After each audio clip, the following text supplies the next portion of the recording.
Assalamualaikum warahmatullahi wabarakatuh. Selamat pagi semuanya. Puji dan syukur kita atas kehadiran Allah Subhanahu wa taala yang telah memberikan kesempatan kepada kita semua sehingga bisa menyaksikan video presentasi ini. Yang terhormat Ibu Dewi Febriani selaku dosen pengampu mata kuliah Hukum Bisnis dan Regulasi serta rekan-rekan dan teman-teman yang saya hormati. Perkenalkan, saya Dinisa Devindaru dengan NIM 23043009 selaku moderator dan pemateri pertama dalam forum diskusi mengenai hukum bisnis dalam pasar modal. Adapun anggota kelompok saya yaitu Diva Ananda Ramli dengan NIM 23043008. Pada pertemuan kali ini kita akan membahas hukum bisnis dalam pasar modal. Materinya meliputi sekilas pasar modal Indonesia, proses go public, persoalan hukum dalam perdagangan di pasar modal, dan yang terakhir ada kasus. Materi yang pertama yaitu pasar modal Indonesia. Pasar modal Indonesia adalah kegiatan yang berhubungan dengan penawaran umum dan perdagangan efek, seperti perusahaan publik yang berkaitan dengan efek yang diterbitkannya, serta lembaga dan profesi yang berkaitan dengan efek. Pasar modal ini terletak di Batavia atau yang dikenal dengan Jakarta dan didirikan pada tanggal 14 Desember 1912 dengan nama Vereniging for the Event and Handel. Di Indonesia sendiri, pasar modal saat ini dikelola oleh Bursa Efek Indonesia dan memiliki peran penting dalam sektor perekonomian negara, antara lain sebagai sumber pendapatan negara, peningkatan produktivitas perusahaan, dan penciptaan lapangan kerja baru. Sejarah pasar modal di Indonesia dimulai sejak tahun 1912, namun mengalami kevakuman pada periode 1956 sampai 1977, sebelum akhirnya diaktifkan kembali pada tanggal 10 Agustus 1977. Selanjutnya, proses go public. Proses go public atau Initial Public Offering (IPO) adalah sebuah proses di mana perusahaan berubah statusnya dari tertutup hanya untuk pemegang saham internal menjadi terbuka bagi masyarakat umum melalui penawaran saham kepada publik.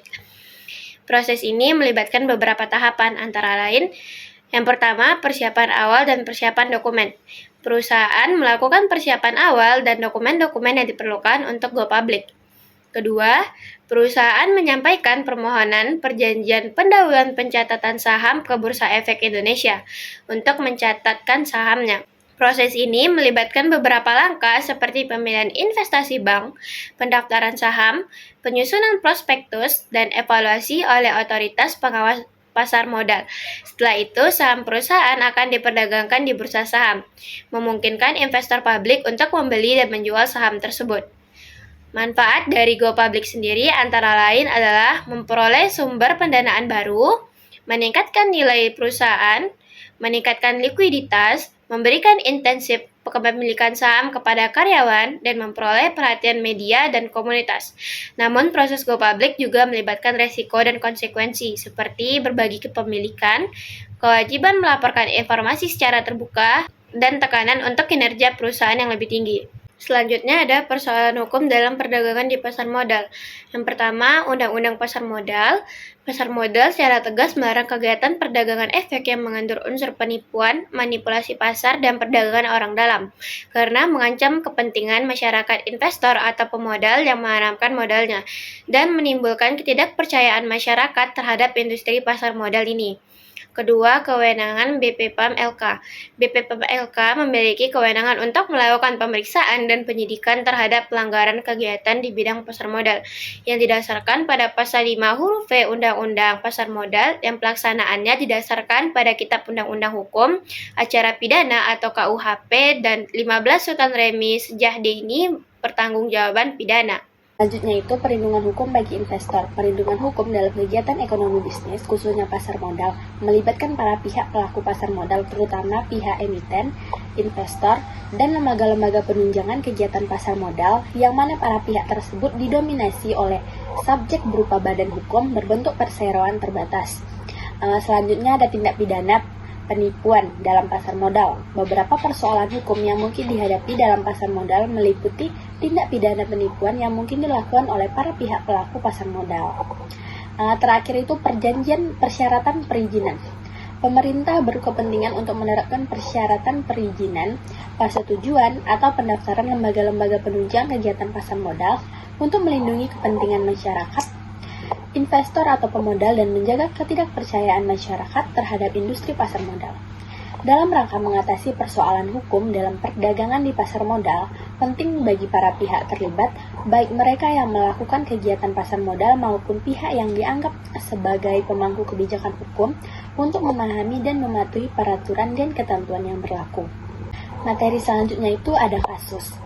Pasar modal di Indonesia merupakan salah satu pasar modal di dunia dan telah beroperasi sejak tahun 1912 dengan nama Asosiasi Perdagangan Efek. Berikut ini ada beberapa kasus terkait dengan pasar modal yang ada di Indonesia. Yang pertama itu ada pasar modal di Amsterdam. Pada tanggal 14 Desember tahun 1912, Amsterdam Everbucks membuka cabang bursa efek pertama di Indonesia yang bertempat di Batavia atau Jakarta. Kedua ada Singapura. Pasar modal di Singapura ini mengalami pertumbuhan yang signifikan pada tahun 1960 dan 1970-an, menjadikannya salah satu pasar modal terbesar di dunia selama itu. Ketiga ada Indonesia. Pasar modal di Indonesia merupakan yang tertua keempat untuk tingkat Asia setelah Bombay, Hong Kong, dan Tokyo. Selanjutnya ada peraturan OJK. Oleh karena itu, pemerintah Indonesia mengatur peraturan pasar modal melalui peraturan OJK, seperti peraturan OJK 22/2021 dan surat edaran OJK Se-OJK nomor 16 Se-OJK 04/2021. Terakhir ada BAPMI. BAPMI itu adalah Badan Arbitrase Pasar Modal Indonesia atau ya BAPMI. BAPMI didirikan oleh organisasi lain regulasi dan organisasi atau asosiasi di pasar modal di Indonesia sebagai forum untuk mempercaya penyalahgunaan komersial di pasar modal melalui mekanisme pengawasan ruang hakim.